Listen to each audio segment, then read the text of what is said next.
Uh, good morning, everyone. We're live on LinkedIn and also on YouTube as well. And I've got Susan Allen from Here We Flo. Susan, how are you doing? I'm good. I'm delighted to be here with you, Cheryl, despite not being a morning person. Thanks for having me.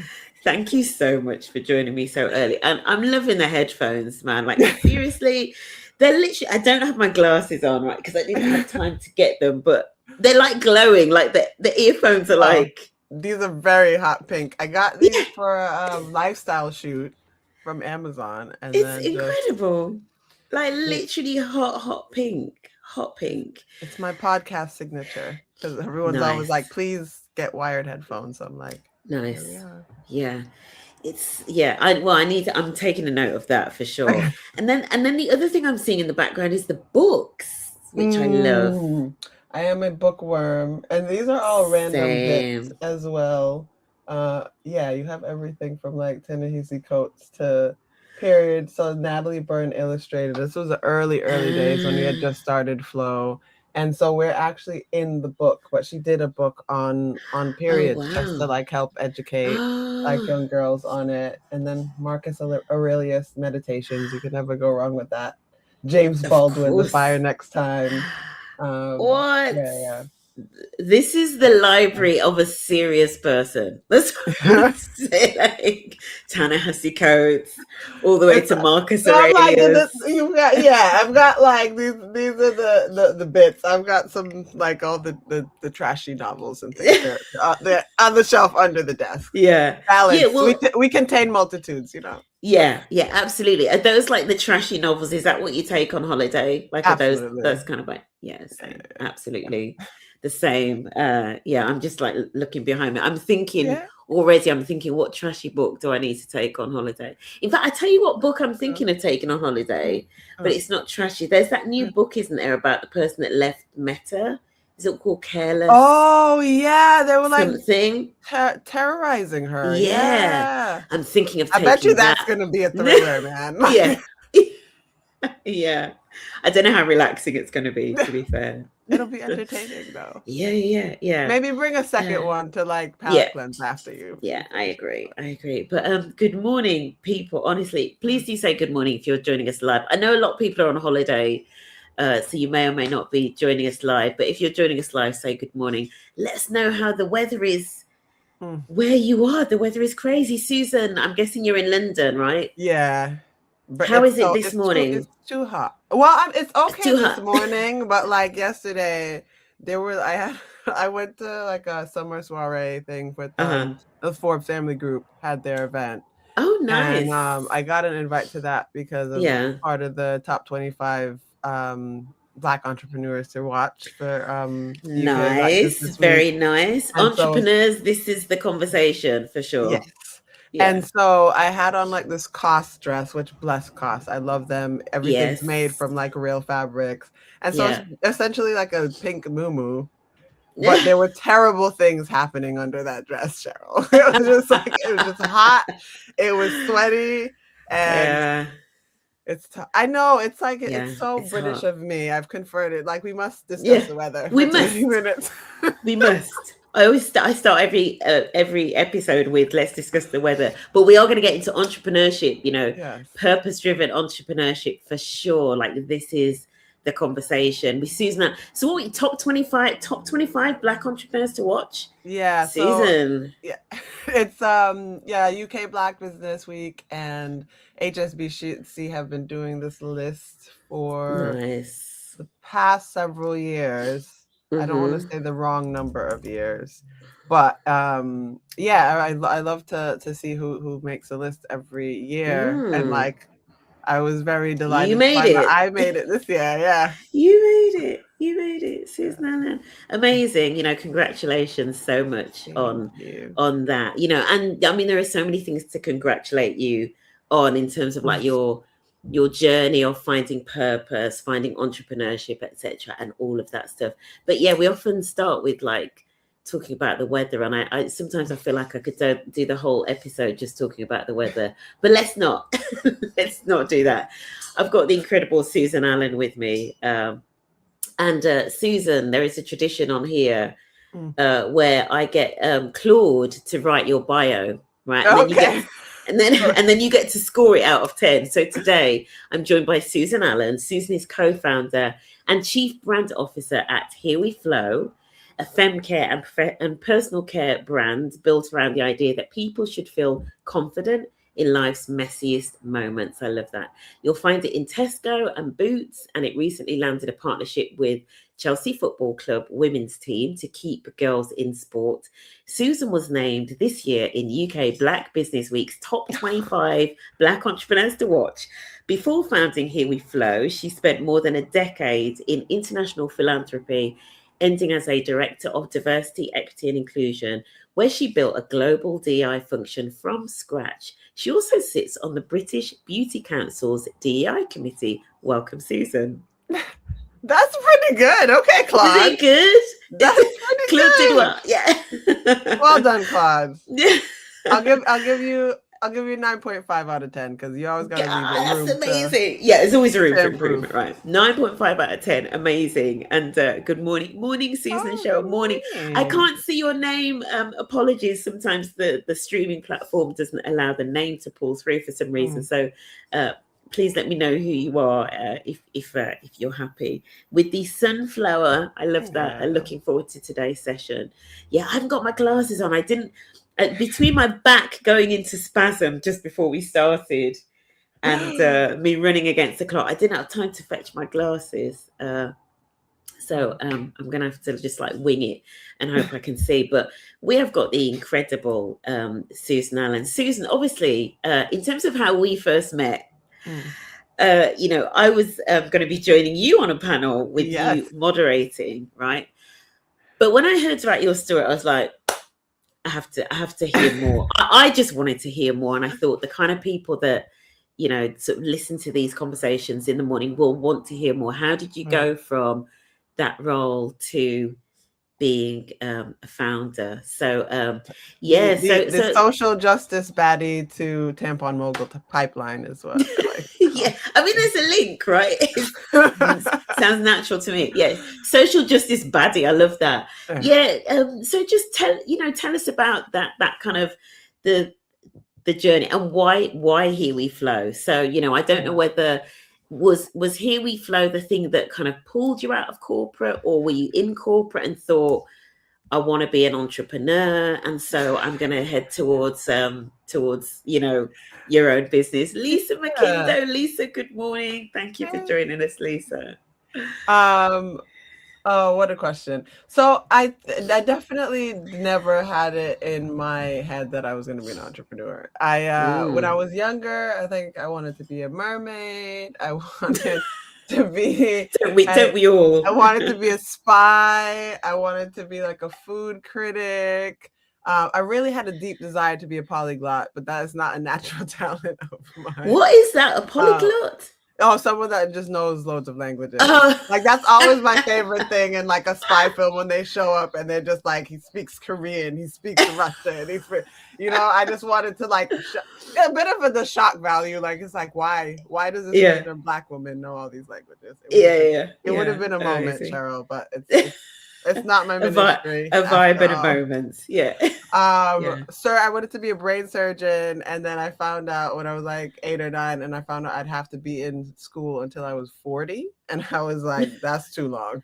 And I just turned 41 in July, and it seemed a lot older to me when I was 8 years old. Obviously, I'm living my best life right now. So, But being in school this long would have been long. So I very much inspired by my mom. Whatever her day job was, she always ended up being some kind of advocate for justice. She did lots of work in the public school system when me and my siblings moved from the Caribbean to Boston, and she didn't like the way things were running. And so it really instilled in me that whatever I needed to do, there needed to be like a larger purpose. So I would say like my time at the foundation, it was sort of this weird corporate like nonprofit hybrid, because you still had the sort of like social justice, human rights aspects, but you did already have the money because you had this living donor. And so it created like quite an interesting culture. I know when we had at one point like an audit, like we were working with consultants to audit and put together a strategy, and they're like, you have this really interesting culture that sits at the intersection of like corporate, nonprofit, and government, which made it like unique in its sort of like opportunities and challenges. And so my time there, I had like 5 different roles, but in the sort of last 3 that I had were all around the DEI space and sort of building out the strategy and implementing and running it. And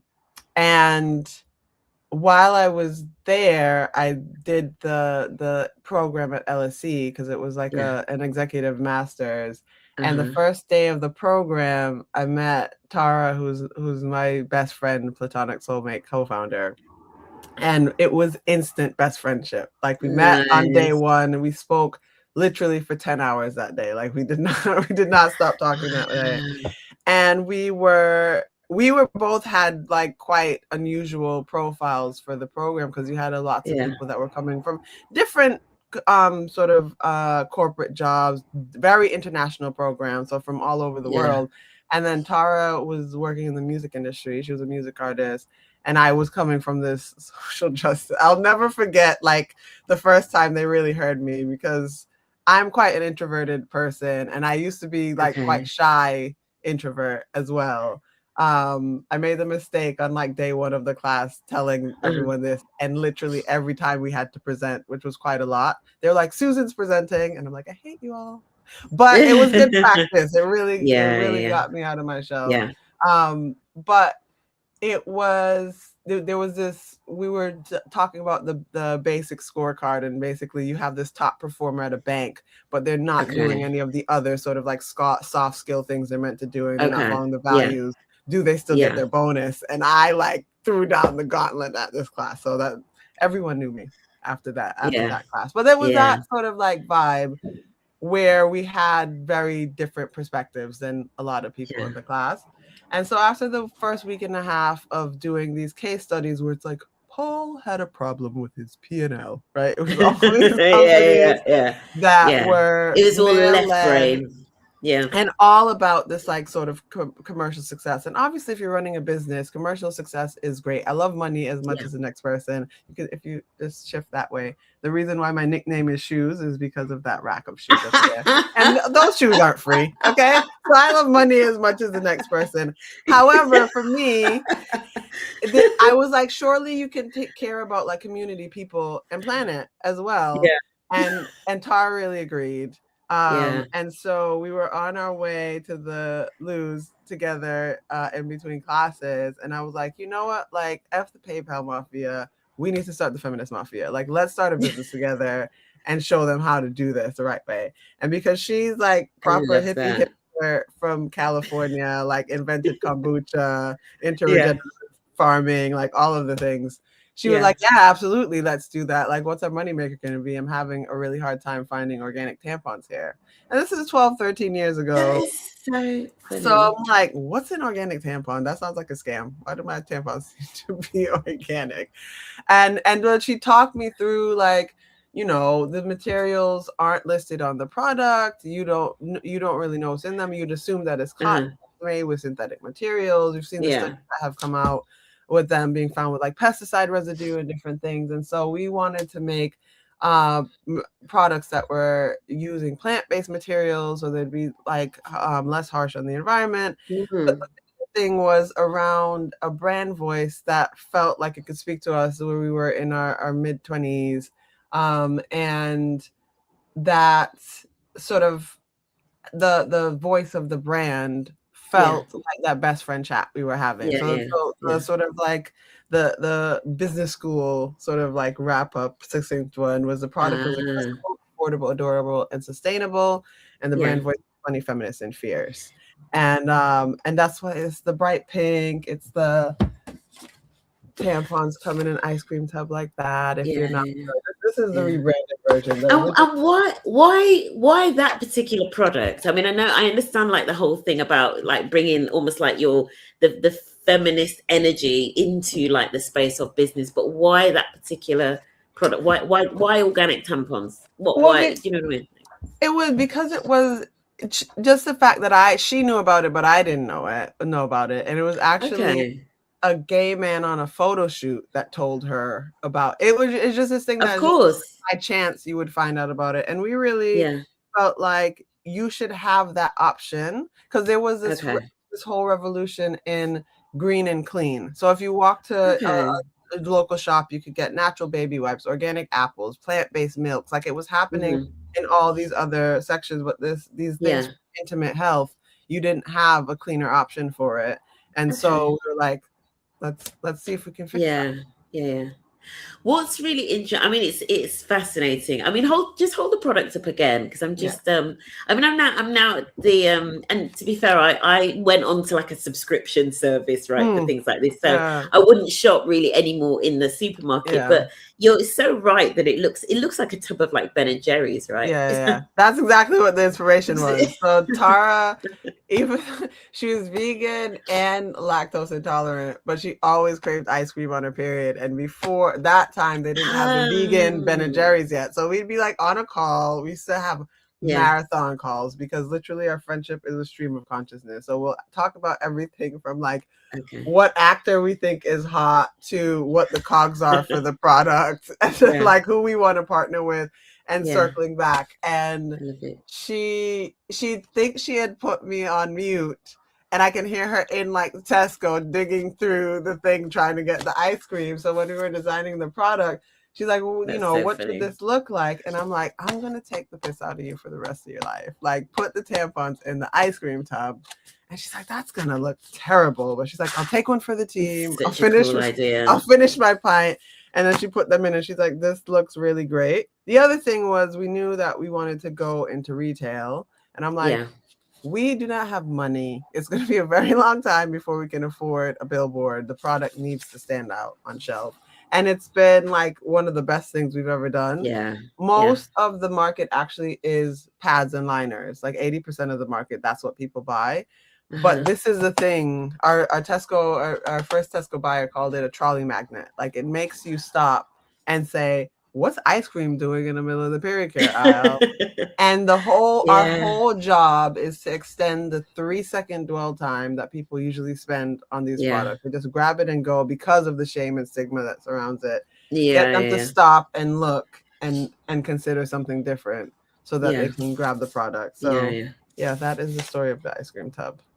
Do you know what's really interesting, I think, as well, especially, as you frame it, going from a social justice baddie, and I might start using that term. Please do. Going from, because social justice baddies, are in organizations, like you were in an organization, right, heading up like an inclusion function. And so they're trying to do good work from within an organization.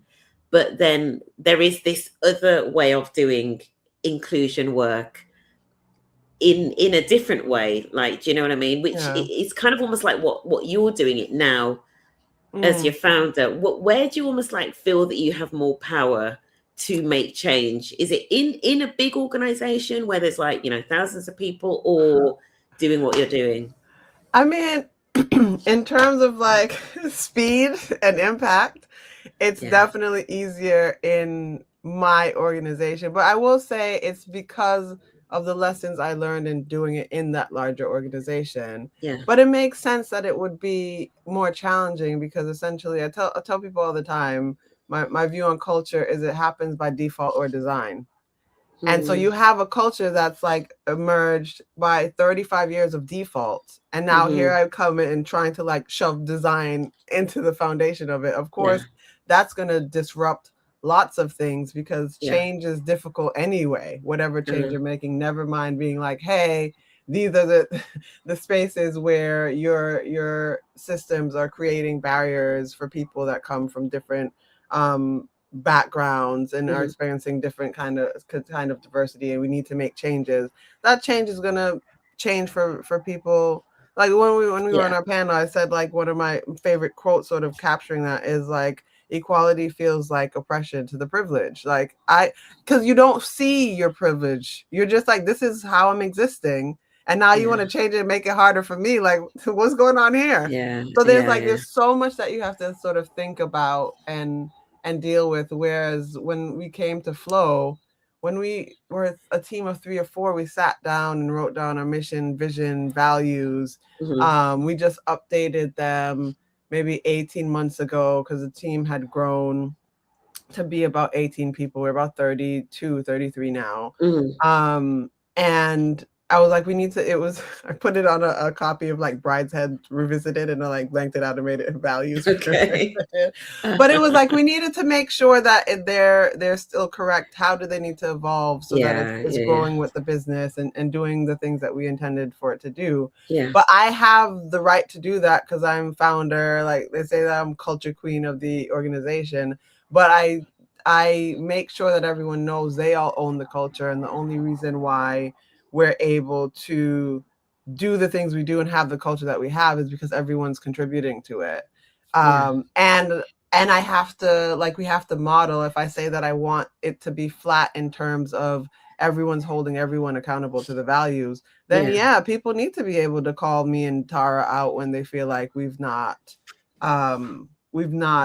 lived up to the values, or we've fallen short of the values of the instant. And it's that integrity that is held because everyone feels like they have ownership and being able to do it, which is harder to do in an organization of 1,000 people where not everyone's even familiar with some of the terminology and things that you're introducing. I mean, this is one of the reasons that I wanted to get you on here, because I think it's such an interesting perspective. Well, as Teo said, I must have literally read what you said. Good morning, Teo. Going from a social justice baddie in a big organization to social impact in a purpose-driven startup. And it does make me think about, and obviously one of the questions I've got is, because you have a lot of inclusion people in organizations that then go and work for themselves, but often it's still as a consultant to other organizations. I go into organizations. I was just saying to you that I'm onboarding a new client, so I'm getting my head around things and all of that. And obviously that is a way to have an impact, right? Doing inclusion work as a consultant. But there is something about, I don't know whether you've just got this view of, should we encourage more inclusion people to maybe go down the road of doing inclusion this way, as in developing products and services that have that impact? I don't know. What are your thoughts on that? So I think this entrepreneurship is not for the faint of heart. So I would say it needs to be something that you really feel called to do, that you feel passionate about, that there's a larger problem that you're solving for a customer base. Because at the end of the day, even with like anything purpose, whether it's sustainability, if it's DEI, it's not really going to be enough on its own. It needs to be part of whatever you're doing. So if I had this amazing culture and brand, and we were trying to do all this purpose-led stuff, but the product didn't work, you'd never know who I was. Okay, it's like if you're going into entrepreneurship, the odds are you're more likely to fail. So it really needs to be something that, yes, the purpose is really important to keep you driven through those difficult moments, but you need to have like a real viable product, and you need to be very passionate about that and have a vision, because basically you have to believe and then convince all the other people to believe, which I know feels very familiar for someone working in inclusion, because it's basically exactly what you're trying to do within the organization. But you have to have that kind of passion for whatever your product or service is as well. And if you don't go into it being like, oh, this could be a different channel, it needs to be something that you're really committed to, because like some days it's just like, am I an insane person? Like, why are people making this so hard? And one of my other friends, he described entrepreneurship as lurching from one crisis to another, which is like lots of good bits in between, but it does really sometimes feel like, oh, okay, here we go. But it has, like, Tara and I have scaled this business through COVID, basically, right? Like, we started in 2018 with the Kickstarter, but when we really started scaling after we got the Boots account, We closed an seed round on Valentine's Day 2020. And we're like, and then a month later, whole retail market shuts down. Like, what do you mean? So the whole thing was like, we're going to go mainstream retail. And now there's a 28,000 person queue on boots.com. Like, so we've really learned how to pivot. Every year is something. Last year was the tariffs. Like, now we have this war going on that's like challenging supply chain routes. But I think it's taught us to have your rant and then come back next day, make a plan. So it's not for the faint-hearted. It's not for the faint-hearted. I always joke, I'm like, every day I tell someone never start a business, but at the same time, what else could I be doing with my life right now? My team is amazing. I love what we're doing. Do you know what? For anybody that's watching, Junior, I'm going to get to your comment about my haircut, right?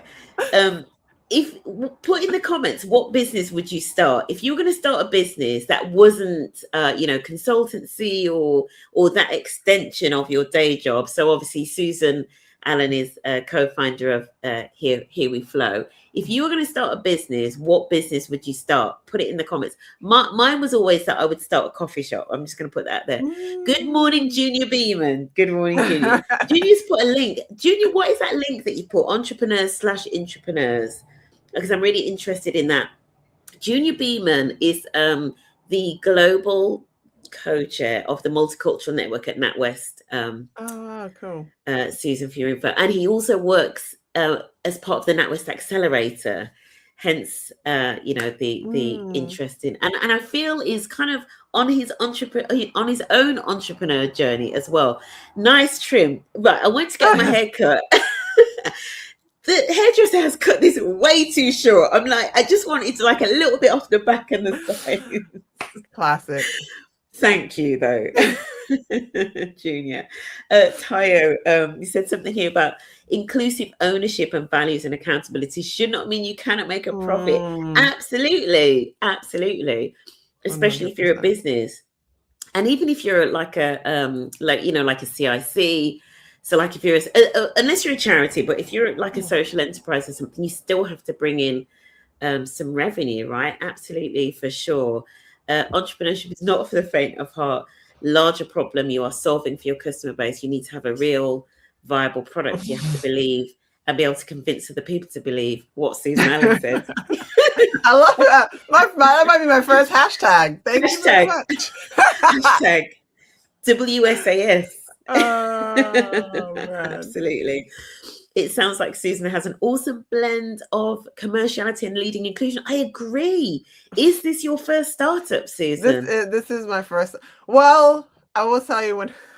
I mean, because to be fair, that's incredible. That's pretty incredible. I'll say to be successful. It's my first real startup. When my first venture into entrepreneurship, I always have to remember.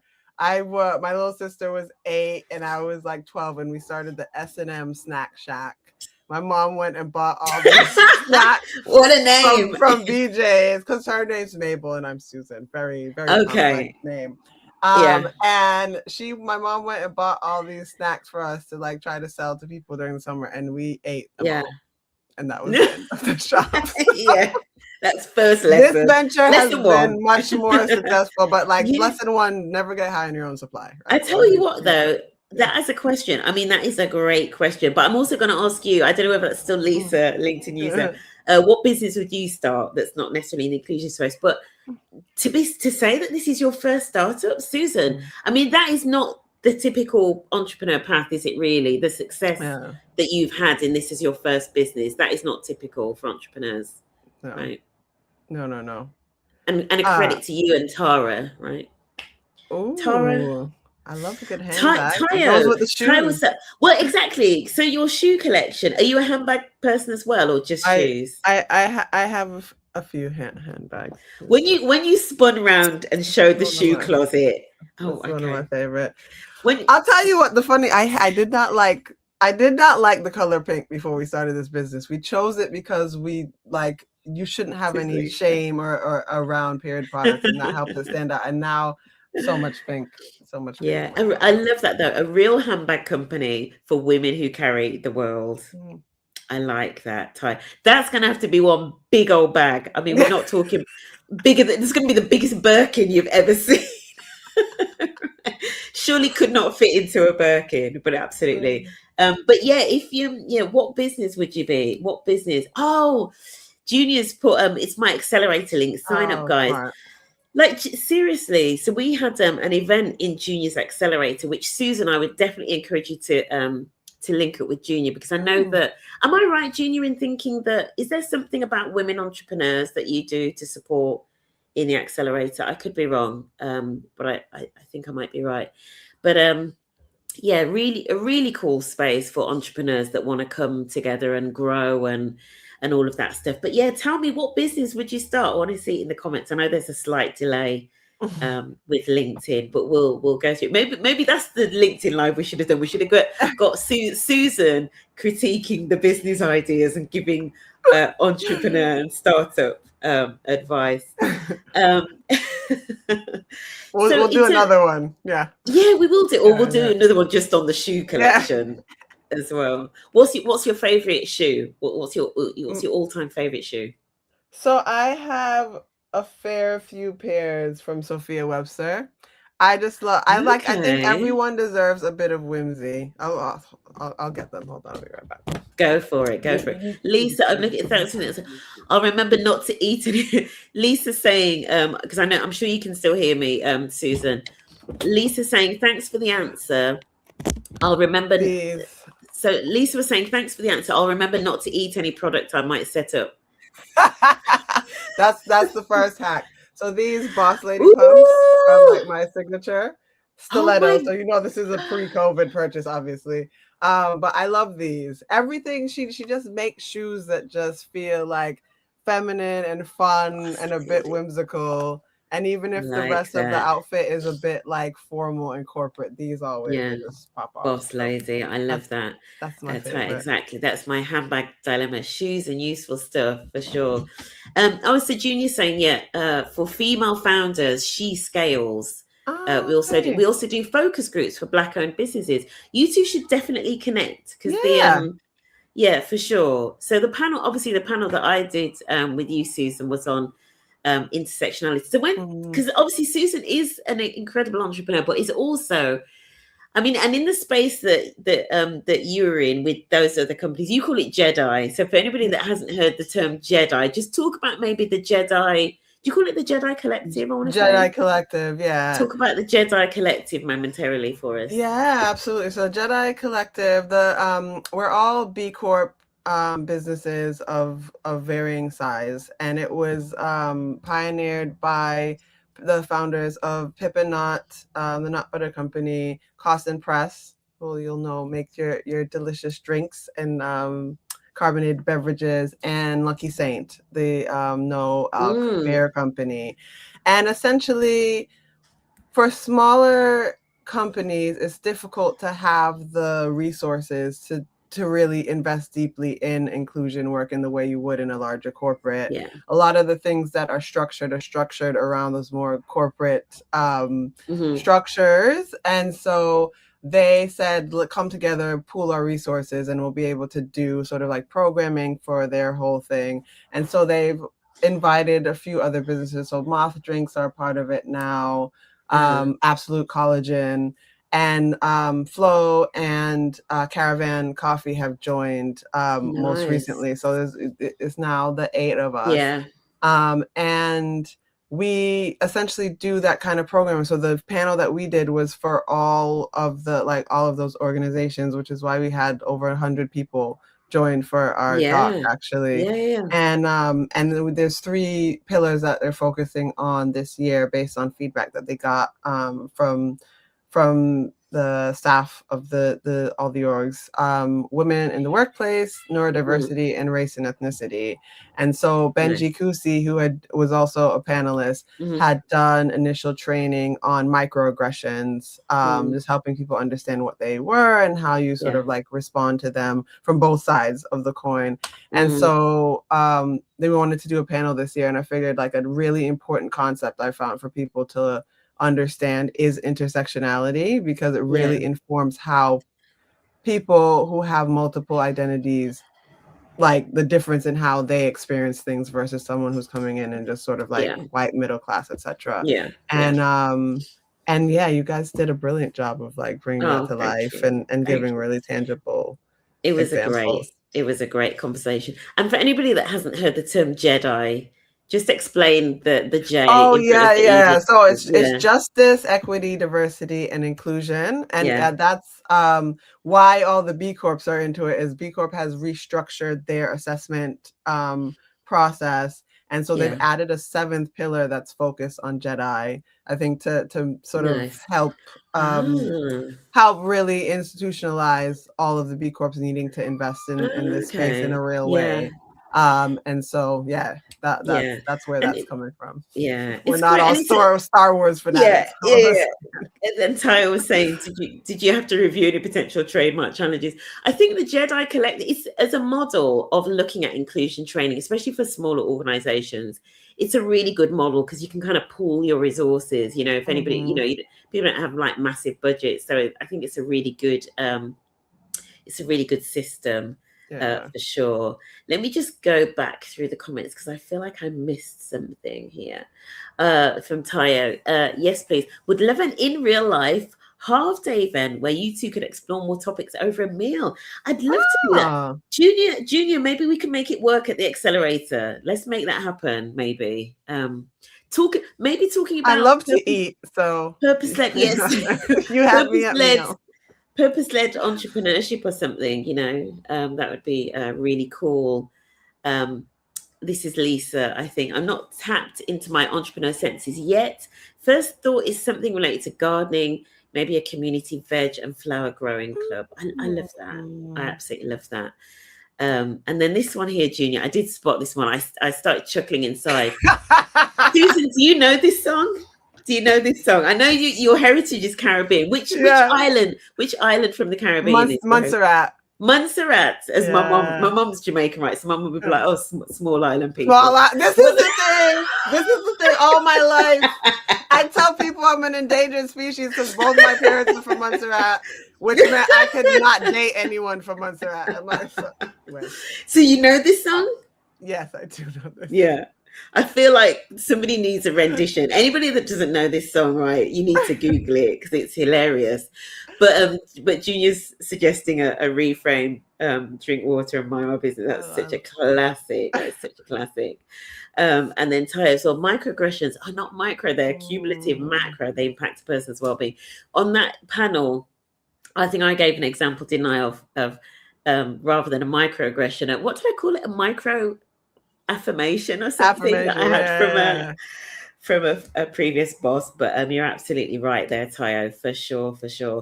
I mean, I am stunned when you say that like this is your first business as a startup, because that is not the normal trajectory. And in fact, I remember many years ago a business, a purpose-driven business actually closing down, and I remember them putting on their website something like, thank you for all the love and support, etc. But love and support doesn't pay the bills. Like that's kind of like what they were saying when they were closing down. They put it as like their closing message. So there is something about like, purpose alone and passion doesn't pay the bills, right? So what's all of the other stuff that you had to do as well as just having that passion for this very, like this organic business, like serving this other need, etc.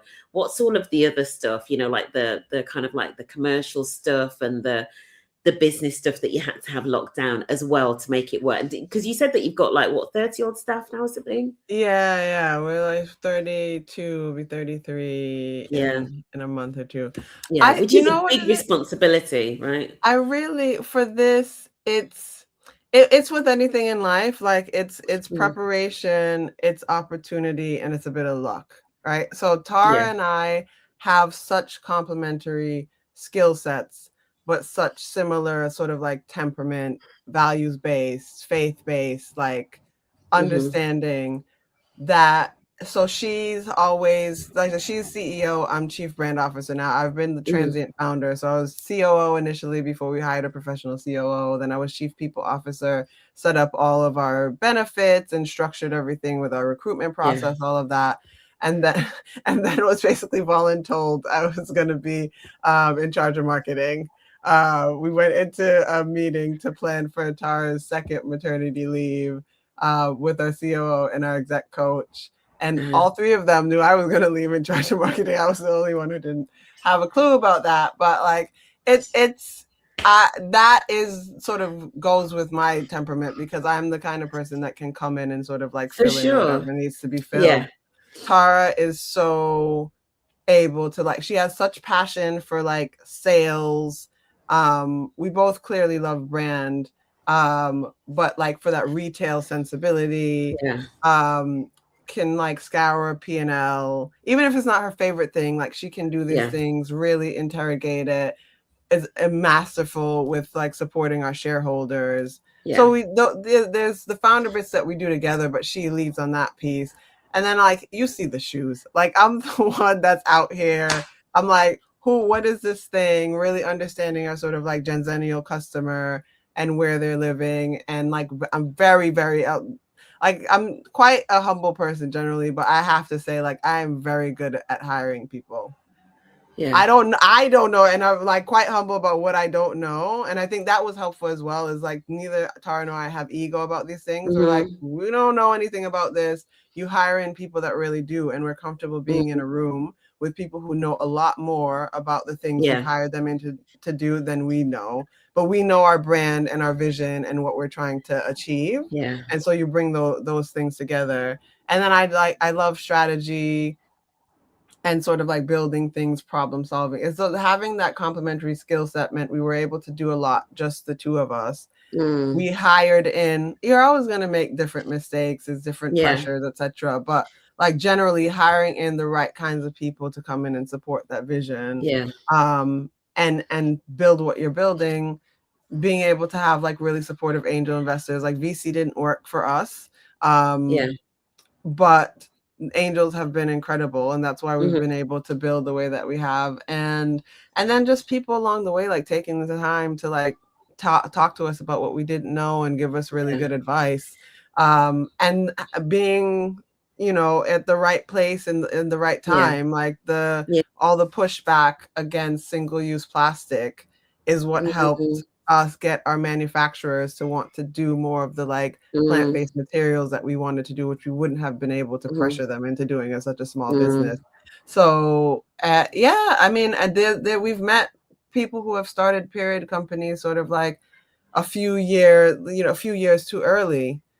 There is an element of like being ahead of your time, and if you don't have the cash to sort of like bankroll and ride out those waves, you might have to shut that business down and come back and do something different. But I think with anything, it's most important to sort of like understand the lesson. So people I know that are entrepreneurs, it's a bit of a serial thing, because it like it's the love of like working for yourself, of being able to build this thing, of having that genuine interaction with the community you're able to build around the product. And those kind of skills are transferable. So even if you're not successful the first go round, like, you can come back and do it again and do it better. Tara and I always say that like the next business we start after Flo will build in a quarter of the time, because we won't make all the missteps that we had. And we had such good advice as well. We could have made many, many, many more mistakes that we avoided because we had that good advice. I love, I think this is Lisa. I love what Lisa's put here. Thanks for sharing what you've achieved and the diversity of roles. And I'm going to tap into that, because there's a couple of things that you said that I thought was there was definitely some lessons in there. My takeaway is to have the self-belief that anything is possible and identify the support needed early. And just to kind of like echo some of that, one of the things that you said about when you were told that you needed to like head up marketing, right? It's really interesting. Sometimes other people can see what we can't see. Do you know what I mean? And it's like, it's knowing when to like listen to those other people, because they can see like the gift that you've got. I mean, when you said that, I'm like, everybody's like, duh, like you're wearing like these bright pink, you know, your nails, the whole thing, like you clearly are just marketing and brand just innately, right? You know, I don't know. It's it's fascinating, but sometimes it takes for other people to recognize those other skills that we don't see because maybe we haven't ever done that job formally, right? Yeah. And that's the thing. So I learned quite a lot about myself moving into this role. And I think it's the first time I've had a creative role as my professional. I've always I've been writing poetry since I was 11. Like I love films. I've been in choir and singing. Like generally I would say I'm a creative person, but it was always a separate sort of like passion thing I did in my own time. And I think having this role has allowed me to like own that it's like it's not a hobby, it's an actual talent that I have.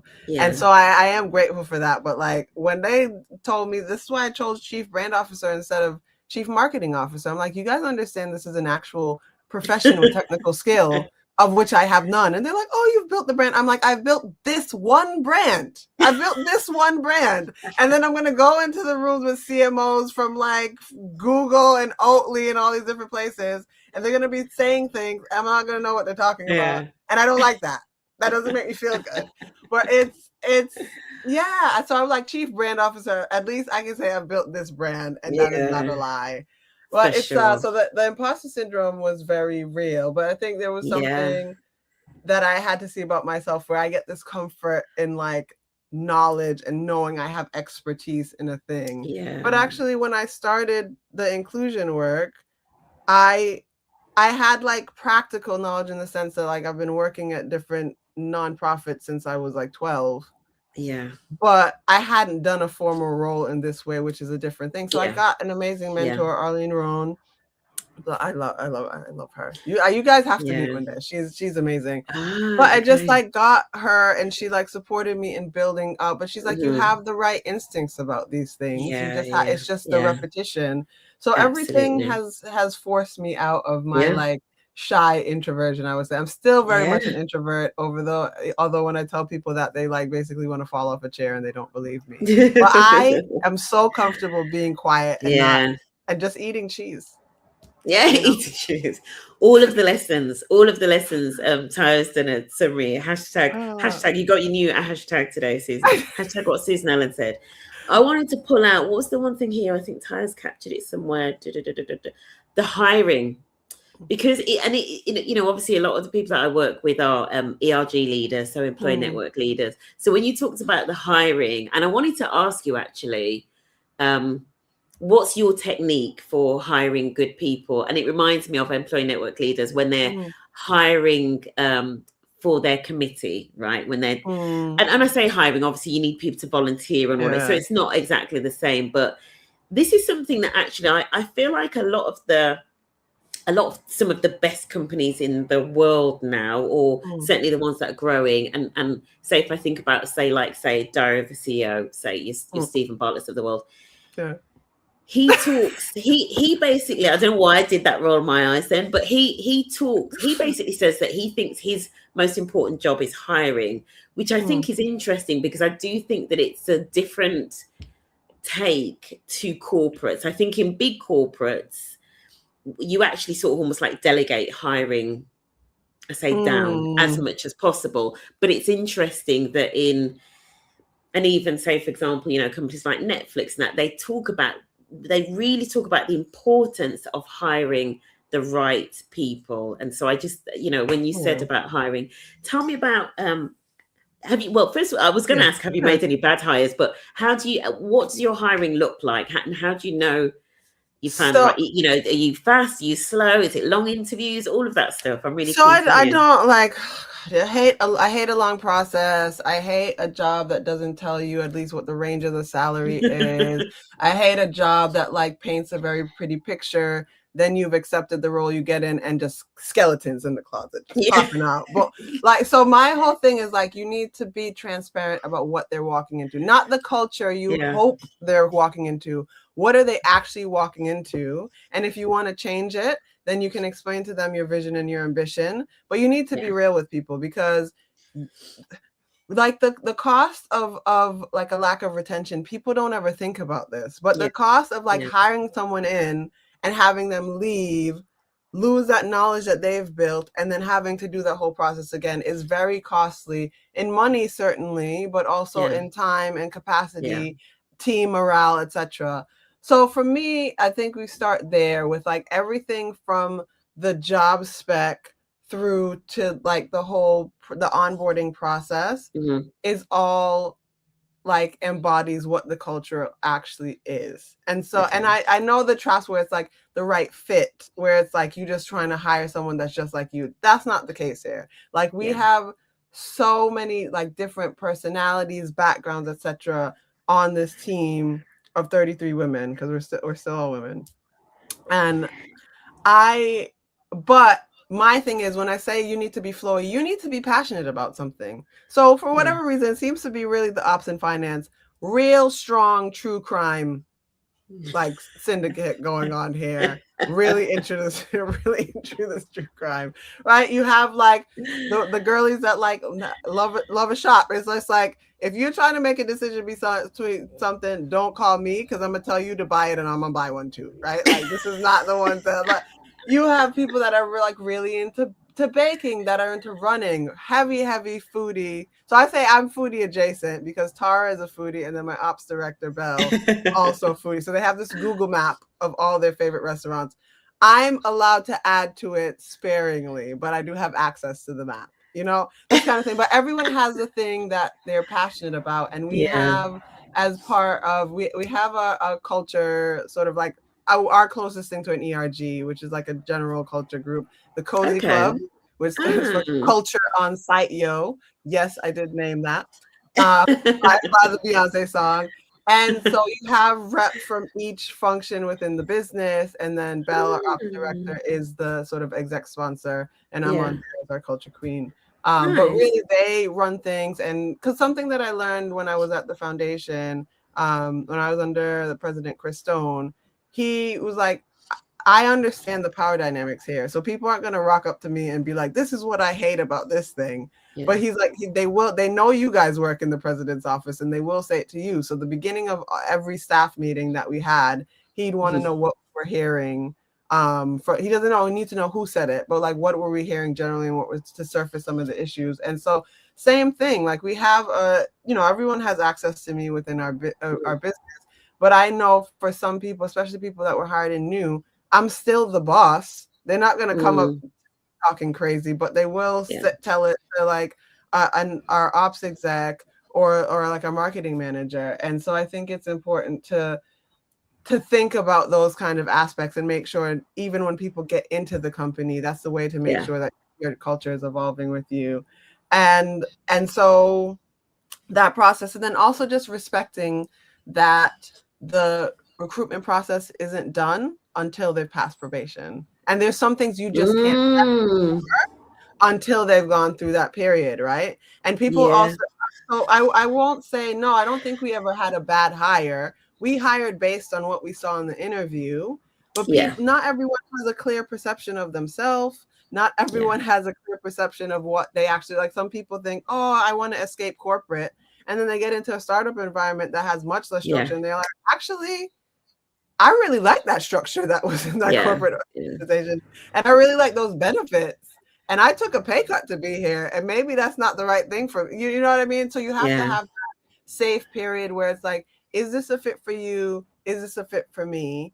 And like, respectfully, if it's not, like, I wish you well. If you still need a recommendation for the work that you did, I will give you that. There's no bitterness at all. And I always say, like, once a flow babe, always a flow babe. You always want someone to work out, but there's been cases where someone fits socially, but the work wasn't where it was. And that was a lesson for us too, is like, we can make the culture seems very like fun, and like we're just in here, we're throwing tampons at each other, we're having snacks at time, but it's like we work very hard. Okay, there's a lot that needs to get done. For the longest time, I bet people would think that we had a team that's bigger. Like, people always think that our team is bigger than what we actually have because of what we're producing. So it is a lot of hard work. Like, it's very, very much work hard, play hard, but we care about each other. It's a compassionate culture. You're able to really show up as your authentic self. But if you're someone that's like looking to like chill, and coast. Like this ain't it. And like sometimes, so we have to be like, we need to like make sure that we're making that really clear as well. That it's like we really care about like a safe and a fun place to work, but it's also a place that really cares about excellence as well. And you need to want to put that work in. But I would say that that's really, but just the basics of it is like, you have to outline what you need in a role. You can't just start like, we're going to hire, throw something together. The JD shifting halfway through the process, like all that kind of thing. I just remember the pieces that were really frustrating for candidates during a process and try to like respond to those gaps. I love that. I feel as though, I mean, I could talk more about that, and we haven't got time, but I could talk more about that and the fact that you haven't got any men working there, right? But we'll save that for part 2, or maybe in the live, like we'll cover that. You must get asked it a lot, right? But we won't. Every time. You know what though? My response is always like, it's not for lack of trying. A lot of times men will get to like a finalist and they self-select out for whatever reason. But I also understand to an extent, right? If you are a man, you are working generally in a work environment that has been built for you because that's who was allowed to work for hundreds of years. And so women in entering the workforce, we've just had to adjust, right? We want to work, we want to be independent, we want to have our own things. And so you just adjust, and that's made us more resilient. But for men, we now have a culture that has specifically been built for women to be able to thrive in. So I would say if we have a patriarchal society, we've largely tried to build a matriarchal work environment. And I think everyone can thrive in that, actually. But if you're used to that, it might feel intimidating when you're like the first woman being hired into an all men's team. We know what that feels like, but that's probably not the case for most men, and where they've been hired into an all women team, certainly not where they're not leading the team, right? Because I often think like everyone talks about that, but I'm like, also for a business that's typically run by all men, can they say that their board chair is a woman, that like half their investor base and shareholders, that their advisors are largely all women? No, but that's the case for us. Our board chair is a man. Love Matt. Where his if you look on his LinkedIn, he's the chief male ally of the Empire. Like he's in on it, he gets it. Like we have amazing male investors and advisors. So it's like, if I need a male perspective, I have no shortage of it. But if in the reverse, often wouldn't be true. And actually, when I was at the foundation, it was mostly women. I'd say it was probably 85% women. But all the men were in senior positions, and we're okay with that. Do you think that men would find it emasculating? Do you think that they would feel that working for your company? Do you know what I mean? I'm trying to think of why because you sort of said they self-select out, if that makes sense. And I don't think it's emasculating, but I just think it's different, right? Because you will. If you come, you're not gonna get away with all this like laddish like locker room talk you might be able to do, and if you know the 3 women that work at your company aren't in the room and it devolves into that, like that's never there's never going to be a safe space for that kind of thing. But we've been intentional to build a space that would be equal opportunity. Like we have when we were thinking, one of our benefits is our wellness days. So everyone gets 1 day a month that they can take off. And initially we thought about our period company. The first or second period or day of your period can be hell. You should be able to just take the day off. So it's like you give your manager 24 hours notice, you take your wellness day. People have gone and gotten tattoos on the beach in Whistable, they've gone to therapy, gone to the light or whatever. It's whatever wellness is for you. That's our way as a company of investing in that, because we see that you work hard. But we made it a wellness day because we're like, one day we're going to have men or non-binary people on staff, and they need to be able to do it. You don't have to have a period to be able to use it. We have parental leave policy, not a maternity leave policy. So it's like we put thought into that. But I think it one day we will hire like a feminist man that's like self-aware and loving. And that's the kind of like investors and things that we've attracted. But I'm not gonna apologize for what I've built, because I think it is a good thing, and it's different, but it's obviously working really well. For sure. Yeah. Yeah. But I get that question a lot, Cheryl. It's a them problem. It's a them problem. I love it. And we've got a final hashtag what Susan Allen said, and then I'm going to let you go. Once a flow babe, always a flow babe. I love that. A place that really cares about excellence. Susan, it's been absolutely fascinating talking to you. And for anybody that is thinking of maybe starting a purpose-driven business or purpose-driven enterprise, what would be like your one piece of advice in terms of maybe what they can do next if they're seriously thinking about doing something different and leaning into purpose?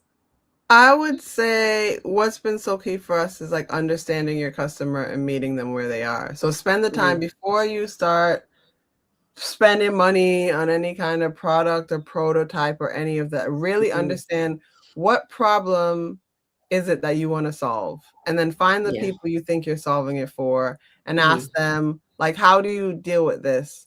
What solutions are you using now? How much do you pay for those solutions? How do you feel about the solution? If you could create an ideal one, like what would you do? And like what's if you like you'd pay anything if it did this one thing, what's that one thing? And that will sort of inform you to how to really solve that problem. And then you build the brand and all the other things around it, what it's made of, etc. But you really understanding and being able to own that customer relationship is something that no retailer, no investor, no whatever can take away from you. And it sort of like makes yourself essential and able to survive every trend and whatever, because at the core of it, that problem's going to be there, and that's what you need to solve. Yeah. I love that. I love that. No notes. I have nothing to add to that. Susan, if people want to find out more about Here We Flo, so where can people buy it for people that are, it's stocked in where? Tesco, Boots? So Tesco, Sainsbury's, Boots, Holland & Barrett, Superdrug, Asda. Now in selected M&S, we're in like the new 7 M&S concept stores. We're in Morrison's. Amazon is a big channel for us on our own website. Yes, I think that's all the places. You're on Amazon. Interesting. Yeah. It's habit and convenience driven. So like I always say, think about it how you buy soap. If you're running out in a week, you'd put it in your weekly shop. If you're running out in 2 days, you order on Amazon Prime. And if you're like, oh my God, I ain't got no soap, you run to the local shop. Yeah, I love that. Yeah, definitely. Yeah, so you can buy it in all those places. Taya said here, there's a different energy in a majority women workplace, especially if it's founded by women, run for women, focused products. There is a recognition of a new norm. Absolutely. Like, why not? Why ever not? And where can people find you and connect with you? Which social media platform are you on most? Instagram or on LinkedIn? So I'm on both. I have like more of I look more legit on LinkedIn because so yes, you can find me on LinkedIn. But I'm also on Instagram at a girl named Shoes. I do occasionally put up a TikTok on Here We Flo Shoes. Shoes is with a Z. There we go. SHOEZ. And those are sort of like my main platforms. Come slide in my DMs, people. Let's chat. Feel free to slide in Susan Allen's DMs if you want to know more about Here We Flo, if you want to know more about the journey, or if you want to connect into like the JEDI collective and all of that work as well, which I think is really incredible. That is it. We're gonna end it there. Thank you so much for everybody that's joined us, especially if you've stayed with us from the start. It's been an interesting conversation, and actually I'd love to make it happen in real life. So we will absolutely see what we can do. Hashtag what Susan Allen said. And if you're watching on the replay, thank you so much for taking an hour and 4 minutes out of your day to join us live. It's been a real pleasure, and stay safe in the heat, right? Oh yes, stay hydrated, people. For sure. All right, take care everyone. Have a great weekend.